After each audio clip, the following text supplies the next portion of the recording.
Afternoon, good morning, and welcome to our press conference this morning with the Minister of Transport, the Honorable Lawrence Scott. We will be taking questions from members of the media regarding the statement that the Minister will present in just a few minutes. Good morning, Minister Scott, and morning. Over to you. Thank you. Good morning, and good morning, members of the media. In these trying times, not having transportation adds additional stress, anxiety, and burden to those who rely on public bus service.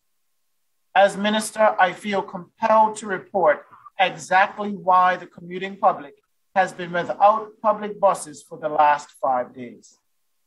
Early last week, the Department of Public Transportation Safety and Health Committee co-chairs communicated about safety and health concerns within the workplace. The committee did not formally meet, nor were any recommendations made to the Department of Public Transportation Management as required under Section 7B of the Occupational Safety and Health Act 1982. On Thursday, the 16th of September, the president of the BIU Bus Division sent an email to the acting director. He advised that as of 9 a.m. on Friday, the division would be withdrawing their labor. Around noon that same day, he sent a second email to the DPT acting director, DPT operations manager, the government health and safety officer, and the head of the public service, advising that the division would withdraw labor as of noon that day under the Occupational Safety and Health Regulations 2009, Sections 84(1) and E. A meeting was held between DPT and the BIU Bus Division at 3 p.m. that day. The DPT informed the division that the legislation provided for why the division was withdrawing service was incorrect. The bus division acknowledged that the provision of law provided was not correct. The DPT also advised that the requirements listed in the email were already in place and asked whether the bus division could be more specific. The no work, no pay policy was applied since DPT believed the concerns could have been addressed without the division withdrawing labor. The DPT also wrote to the labor relations manager to register a labor dispute between the DPT management and the bus division of the BIU regarding the safety of public bus service. The BIU responded that the matter was not a labor issue and should be treated as a safety and health emergency. Later that night, the division submitted a revised email quoting Section 7A(1) and 7C(d) of the Occupational Safety and Health Act 1982 for their actions. After reviewing the situation, the government occupational safety and health officer advised that the Ministry of Health has approved the COVID-19 protocols in place at DPT to provide for continuing safe operations. She noted that there had been an increase in COVID cases in the community, but that did not satisfy the notion of imminent danger.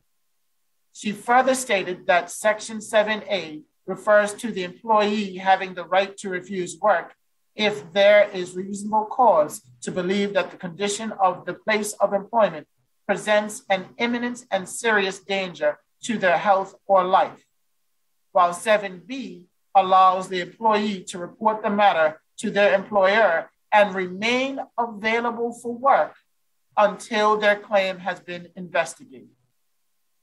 The main point is that the division did not follow the law. Currently, the parties are at an impasse because the division wants its members to be paid for the period they withdrew service. The government's position stands. The government cannot justify paying when the division does not comply with the law. the commuting public was unnecessarily inconvenienced by actions that could have been addressed without leaving commuters stranded. And for that, the ministry apologizes for the inconvenience that this might have caused, and I'm open to taking questions now.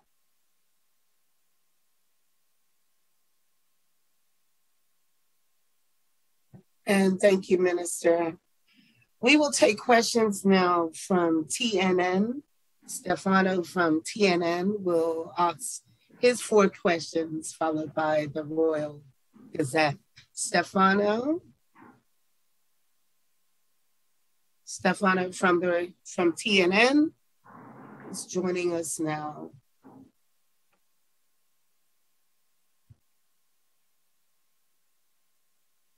Stefano, you're on mute.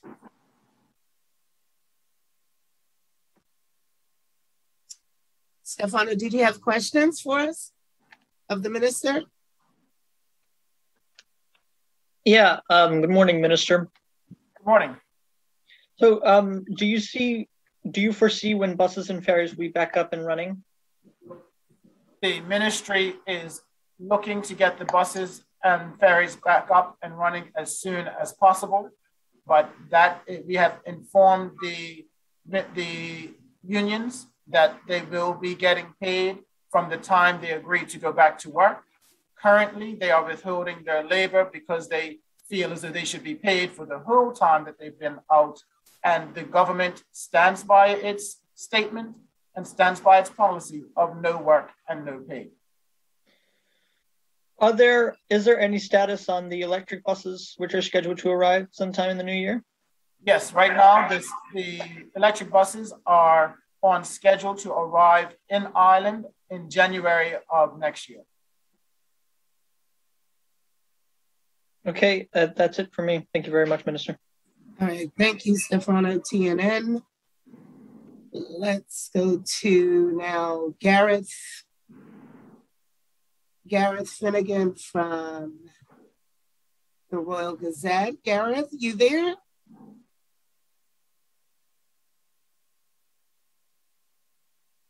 Gareth, you're on mute.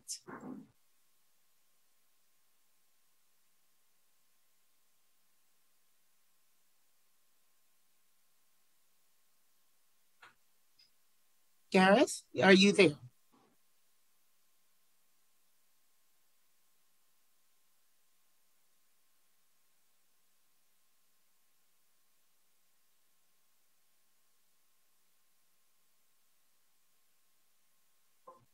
Gareth, it looks like he's trying to connect to the audio here. In a couple of seconds, Minister, thank you for yours.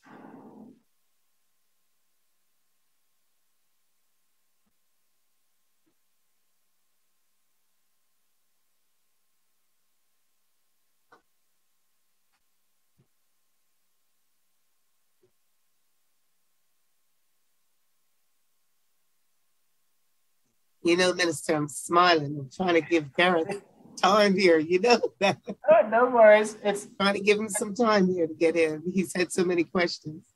Yeah, no, it takes a little time. It takes a little getting used to with technology.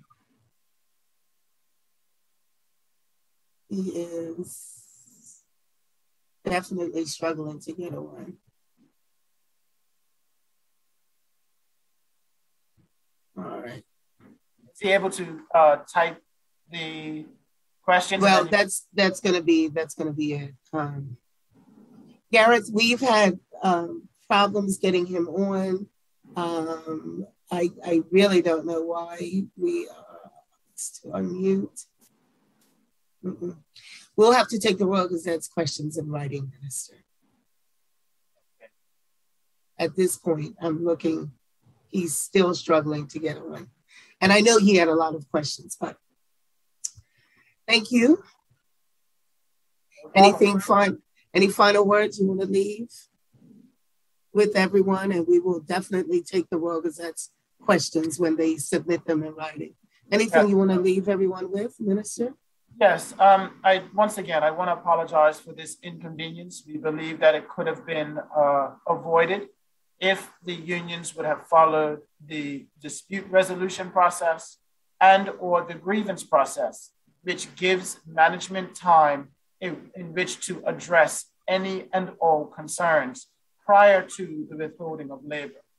Withholding of labor, we believe, should be the last resort and not that of the first resort, as it unduly and unjustly inconveniences the country and the commuting public.